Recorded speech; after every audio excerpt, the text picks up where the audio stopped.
Avis de notre imam.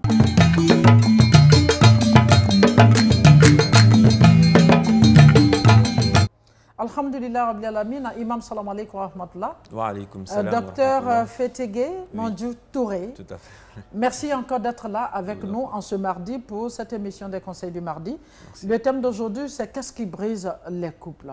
En islam, tout ce que nous avons cité tout à l'heure, vous avez bien entendu, le comportement malsain de part et d'autre, voilà qui amène les deux partenaires vraiment à ne pas accomplir totalement tout ce qui est devoir conjugal.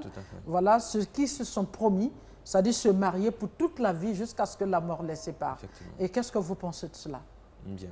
A'udhu billahi minash shaitanir rajim. Bismillahir rahmanir rahim. Alhamdulillahi rabbil alamin. Wa salatu wa salam ala rasulillah. Coach Mada, merci pour tout. Ce qu'on aimerait souligner ici, l'islam a donné de l'importance au mariage. D'abord, c'est la seule voie qui est permise en islam, afin de s'accoupler puis faire des enfants. Maintenant, ce qui peut protéger ce mariage, l'islam a toujours donné de l'importance afin que le mariage soit solide. Parce qu'il n'y a pas de société musulmane, il n'y a pas de musulmans, il n'y a pas de vrais musulmans s'il ne vient pas d'une famille solide, d'une famille forte. Vous êtes d'accord avec moi, quand il y a plusieurs discussions autour des enfants et qu'il y a plein de conflits, et très grave, s'il y a divorce, les enfants ne seront pas efficaces dans la société. Donc pour cela, l'islam interdit, je dirais, comme le prophète sallallahu nous fait savoir, abghad al-halal. Ce n'est pas interdit si ça s'impose à nous. Il n'y a pas de divorce, bien sûr, mais c'est un mal, comme on le dit, un mal nécessaire.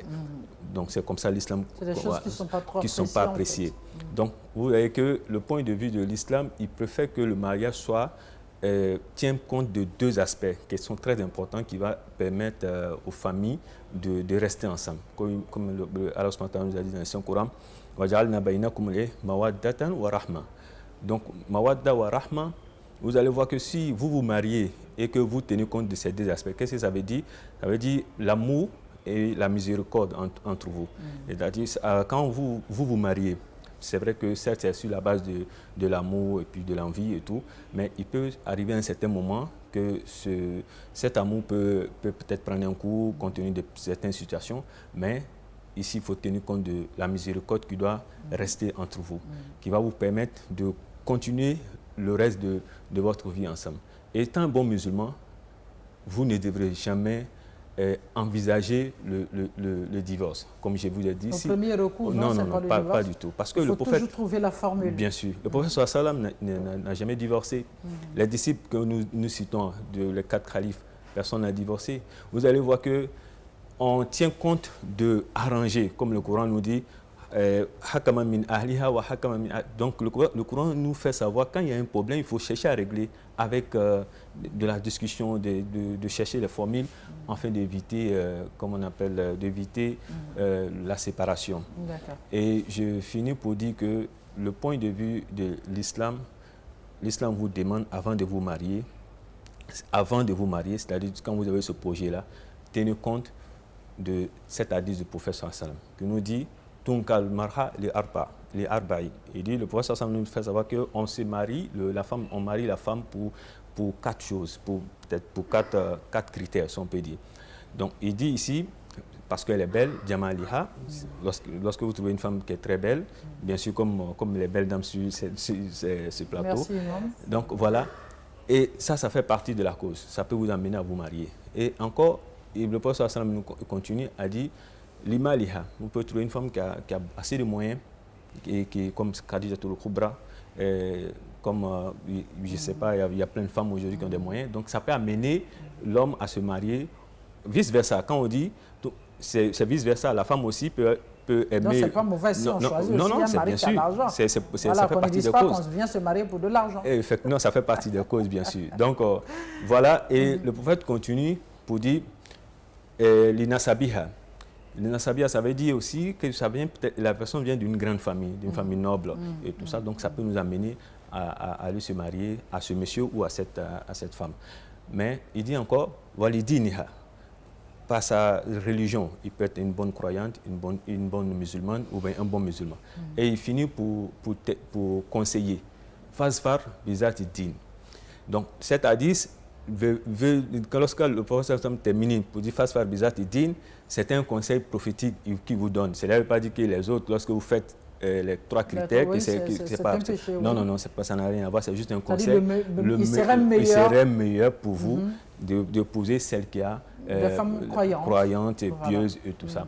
Donc vous allez voir que si vous allez sur ce critère-là, une femme pieuse qui prie correctement, qui a la foi, elle sera forcément polie. Elle saura bien se comporter. Bien sûr. Elle saura respecter son mari. Bien sûr. Elle va créer... et vice-versa. L'homme aussi, s'il est croyant, bien sûr. Il aura le temps d'avoir pitié de son épouse. Il ne sera pas méchant. Tout à fait. Voilà, il ne sera pas un homme désagréable. Tout à fait. Tout à fait.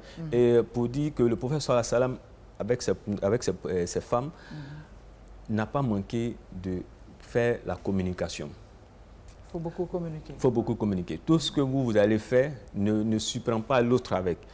C'est-à-dire communiquer, faites, parce que c'est une vie que vous avez liée ensemble. Donc, vous êtes là pour contribuer à la société, mais lorsque vous ne communiquez pas, vous allez voir que il peut y avoir, peut-être c'est des choses très simples. Des déphasages. Voilà, donc le prophète Hassan, dans sa manière de faire avec ses épouses, était toujours sur la base de communication, afin d'expliquer pourquoi je vais faire ça et pourquoi on doit faire ça. Parler au lieu de donner des coups. Non. Parler au lieu d'injurier. Tout à fait, il faut éviter. Donc, votre dernier mot, Mamina? Oui, comme le dit Imam, Coach Mada, il faut qu'on s'en remette à Dieu.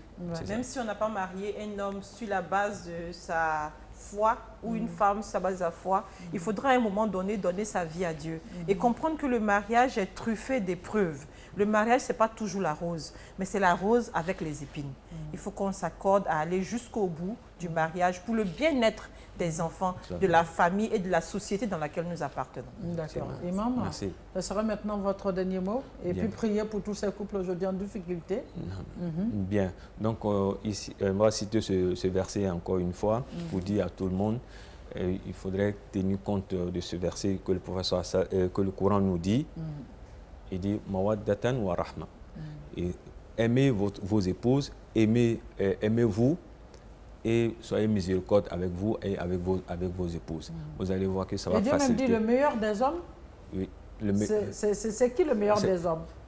Le meilleur des hommes, c'est celui qui est bon avec son épouse. C'est celui qui est bon avec ses... Oui, oui, c'est celui qui est bon avec ses épouses, avec sa famille. Le prophète sallallahu alayhi wa sallam nous fait savoir cela. Le meilleur d'entre vous, c'est celui qui est bon avec sa famille, homme comme femme. Homme comme femme. Voilà, ça dit l'orgueil n'a pas sa place. Non, l'orgueil n'a pas sa place. Surtout, l'orgueil n'a pas sa place. Et j'ai fini toujours pour dire qu'il faut communiquer.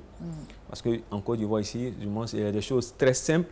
Lorsqu'on n'échange pas là-dessus, ça devient compliqué. Donc, la communication sur la spiritualité, vous allez voir que votre couple va forcément être forte et les choses vont aller comme on le souhaite. D'accord. Et voilà, cette émission d'aujourd'hui s'arrête ici. Mais il y a une seule chose que les partenaires doivent comprendre.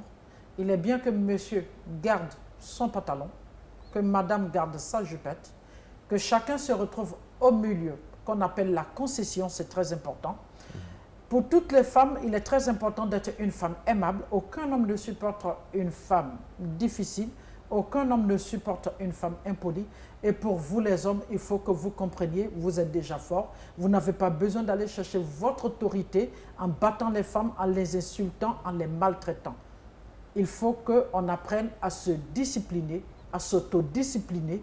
Nous-mêmes, l'éducation que nous avons reçue, et aussi chercher à nous auto-éduquer, ce qui serait bon pour nous-mêmes et pour les personnes que nous allons choisir dans notre vie. Je vous dis merci. On se retrouve le mardi prochain pour notre émission des conseils du mardi. Salam alaikum wa rahmatullah.